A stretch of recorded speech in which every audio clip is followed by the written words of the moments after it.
بسم اللہ الرحمن الرحیم۔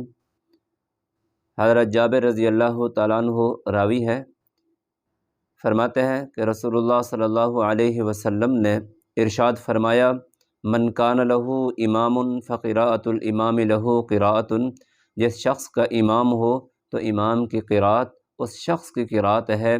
یہ حدیث تقریباً 40 سندوں سے مروی ہے، ایک دو نہیں 40 حدیث سندوں سے یہ حدیث پاک مروی ہے۔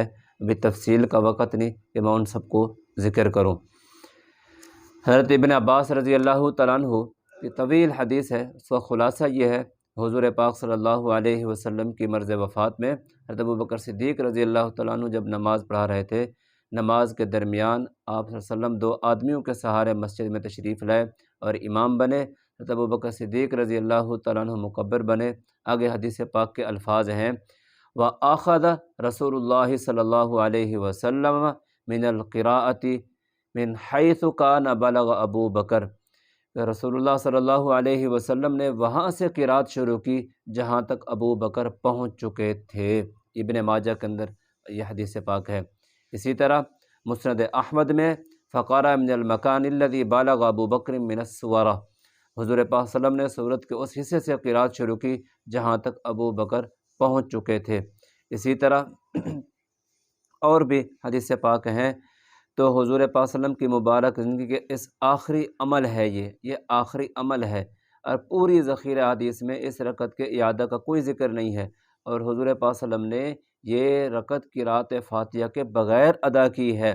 تو جب حضور پاک صلی اللہ علیہ وسلم کا آخری عمل سے معلوم ہوا کہ مقتدی کی نماز قراءت فاتحہ کے بغیر صحیح ہے، کہ جب امام نے پڑھ لی تو مقتدی کی ہو گئی، اس لیے امام بخاری رحمہ اللہ ایک مقام پر لکھتے ہیں، انما یؤخذ بالآخر فالآخر من فعل النبی صلی اللہ علیہ وسلم، نبی پاک صلی اللہ علیہ وسلم کا جو آخری عمل ہوتا ہے اسی پر عمل کیا جاتا ہے، تو یہ حضور پاک صلی اللہ علیہ وسلم کا آخری عمل تھا۔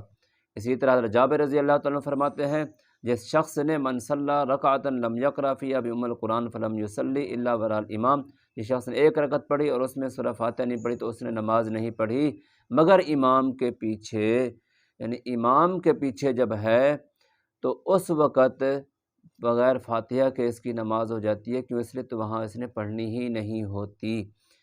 تو اس حدیث پاک سے معلوم ہوا، وہ جو ایک حدیث پاک لا صلاۃ الا بفاتحۃ الکتاب کو لے کر چلا جاتے ہیں کہ جی اس میں دیکھو دونوں کا حکم ہے، تو دونوں کا نہیں ہے میرے پیارے بھائیوں، اس میں حکم جو ہے اس میں حکم امام اور منفرد کے لیے ہے، مقتدی اس حکم سے مستثنیٰ ہے۔ مقتدی کی نماز فاتحہ کے بغیر درست ہے، جیسا کہ حضور پاک صلی اللہ علیہ وسلم کی نماز بھی فاتحہ کے بغیر درست تھی، اور حضور پاک صلی اللہ علیہ وسلم کا یہ آخری عمل تھا۔ مزید بھی آگے دلائل ہیں، وہ انشاءاللہ اگلی ویڈیو میں آئیں گے۔ اللہ تعالیٰ عمل کرنے کی توفیق عطا فرمائے۔